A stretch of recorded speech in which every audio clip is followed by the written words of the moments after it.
Yo, everybody, what's going on? What's going on? Welcome back to the channel.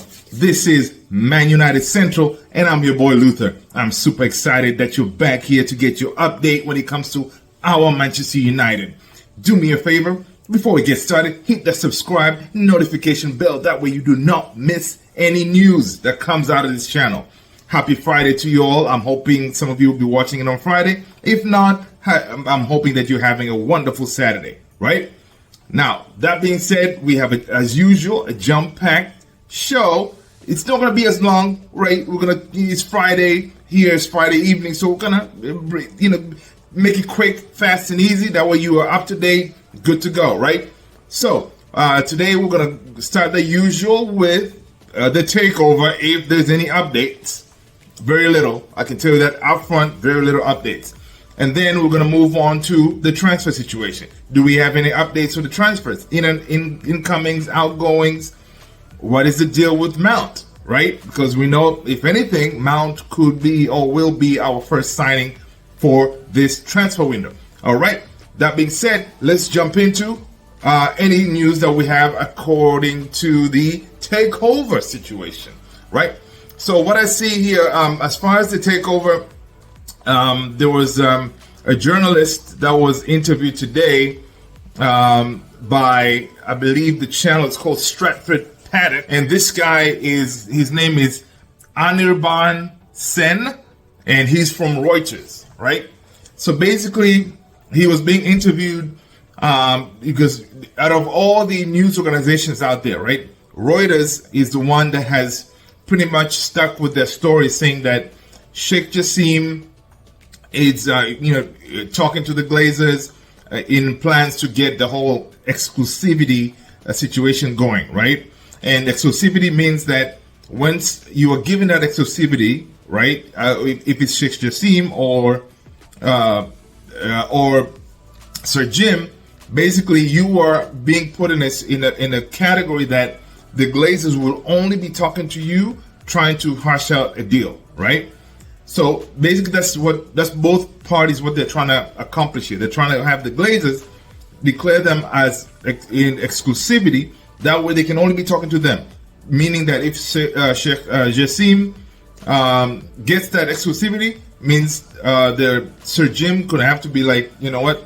I think I've lost, right? And the way what Reuters on this interview was saying is they see Sheikh Jassim definitely still on the lead, right? And basically the Glazers are viewing Sheikh Jassim's bid as more favorable, obviously, because it gives them more money, right? So basically that's why he was there, to pretty much explain what is going on, because out of all the organizations out there, only Reuters have stuck with this story that there is a conversation going on against the Glazers and the two parties, Sheikh Jassim and Sir Jim, and it looks like Sheikh Jassim is in the lead. So they're standing with their story, right? Which is pretty interesting to hear. But again, up till now, we still have not had any concrete decision made by the paying people called the Glazers. We want them out, man. We want them out. So whenever we hear Sir Jim talking about keeping them, we're not going to have that. I think that will be kind of one of those suicidal moves for Sir Jim, because, I mean, if he gets the team and knowing that the Glazers are still there, he's still going to have some protests going on outside Old Trafford during games, because the fans, everybody, they want the Glazers out. So I don't know why Sir Jim would even think of obviously trying to keep the Glazers there. It was a strategy, and at one point it looked like it was working, because obviously he knew that the Glazers want to stay. So again, the only thing we can do right now, guys, is just wait, and we'll see what transpires in the next weeks. Hopefully it doesn't go to next month, but who knows? The other news that I'm seeing here, apparently Sheikh Jassim was pictured today. Apparently was pictured with his family. They were with his two brothers and father. on the picture. They posted it on Instagram. It's not really news. I mean, yeah, it was pretty much, his father, which is, yeah, and they were about to, just chatting. So on that picture, I'll post the picture so you all can see. Maybe you can put your own captions in there. What do you think they're talking about? They'd be like, look, we need to put in some more money because we know the Glazers want money. So we can put some more money, we get the team or something. I don't know. You can put your own captions on the video, right? Other big news, guys. Other big news. Obviously, we're going to move into the transfer. And today, Manchester United, we know Chelsea, they're playing hardball when it comes to Mason Mount, right? We had put in 2 bids. They were rejected. So today, we put in a new one, right? Which was 50 million plus 5 in add-ons. Add-ons, I'm sure some of you know, is basically my performance. Say, for example, Mount comes in, he scores X amount of goals, we qualify for Champions League, stuff like that.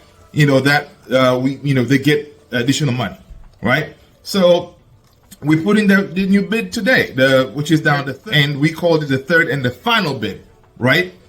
Now, what I'm seeing here is the third and the final bid from Manchester United has been rejected, right? So it is understood. I'm reading this from Fabrizio Romano. It's basically saying that Chelsea have just rejected Manchester United bid for Mason Mount, right? It hasn't, basically they're saying the bid hasn't met the valuation. As Chelsea, basically they went ahead and counter offered by asking for 58 million, right, plus 7 million in add-ons, all right? And if United agree to that, then we get our man, right? So basically by doing that, of course, remember yesterday I said that Chelsea wanted that 65 million range, and by counter offering by this much, it is going to get them there. But of course, United already said, look, we're not willing to spend more than 60, right, for Mason Mount. So I don't know. What do you do here?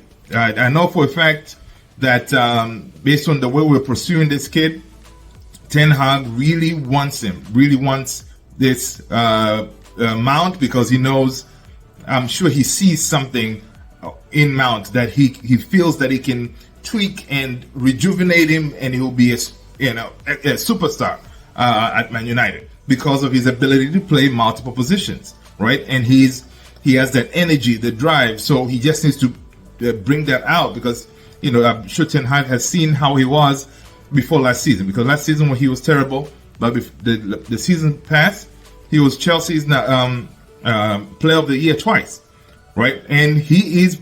Let's remember this, guys.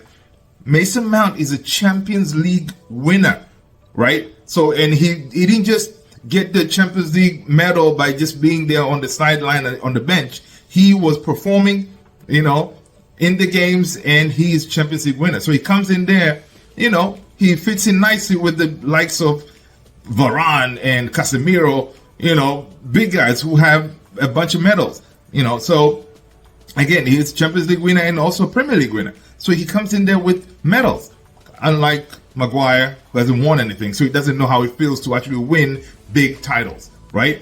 So I'm seeing Mason Mount. I don't know. I know United said yes. We're not going to go over 60, and this is our final bid. Are they really going to pull? Stop? Is it really final? Are they going to stop negotiating because of what Chelsea said by the counter offer they presented? I don't know. You let me know in the comments below. Would you go over 60, or at this point, because okay, Chelsea didn't really say no. They kind of say, okay, we are willing to sell him to you, but this is how much we want. So it looks like they want to come to the table. And Chelsea also said that, what, if you guys want, we can actually sit down on the table and discuss it, instead of emails and whatever, to discuss it face to face. The negotiators say, okay, what can we do here? Boom, boom, boom. That way they can iron out the deal, because even Chelsea, they really want him to go and also to be able to make it in time for the preseason with Man United, right? So again, so it looks like I have a feeling that United, they're going to go back and sit on the table with them and hash out this thing and for us to get Mason Mount, right? But if we're gonna go over 65, I mean, it's ridiculous. We don't need that. We can go find other players. And other players that we're talking about is what Manchester United was mentioning is if we don't get Mount, we're gonna go through Caicedo, right? Caicedo, to me, he's a really good alternative. He fits our bill perfectly, but again, we'll be looking almost close to the same amount, right? In the upwards of 65, close to 70. So again, this saga, it needs to end too, man, because we know how to drag on these deals. We just need to execute and finish up, and let's move on to the next thing. Apart from, let me see what else we got here. Apart from the transfer situation, let's see. The only other news that I'm seeing here is, of course, that I reported this yesterday, that really Onana is looking like he's going to be the one that will come if the hair leaves. He's really going to be the one that Ten Hag wants as his number one, and conversations are ongoing. But again, with that, we'll keep an eye on it and see, what will happen with that deal as well, right? Guys, that is all I have. I hope you guys have a wonderful weekend. I'm sure I'm going to talk to you guys tomorrow if anything breaks. I hope you guys have a wonderful weekend. I'm sure I'm going to talk to you guys tomorrow if anything breaks. And I wish you a wonderful day, evening, morning, wherever you are. Thank you so much for supporting the channel. I appreciate you. As you're leaving, smash that like, subscribe, notification bell. That way you do not miss any new information coming from this channel. Thank you so much. Peace.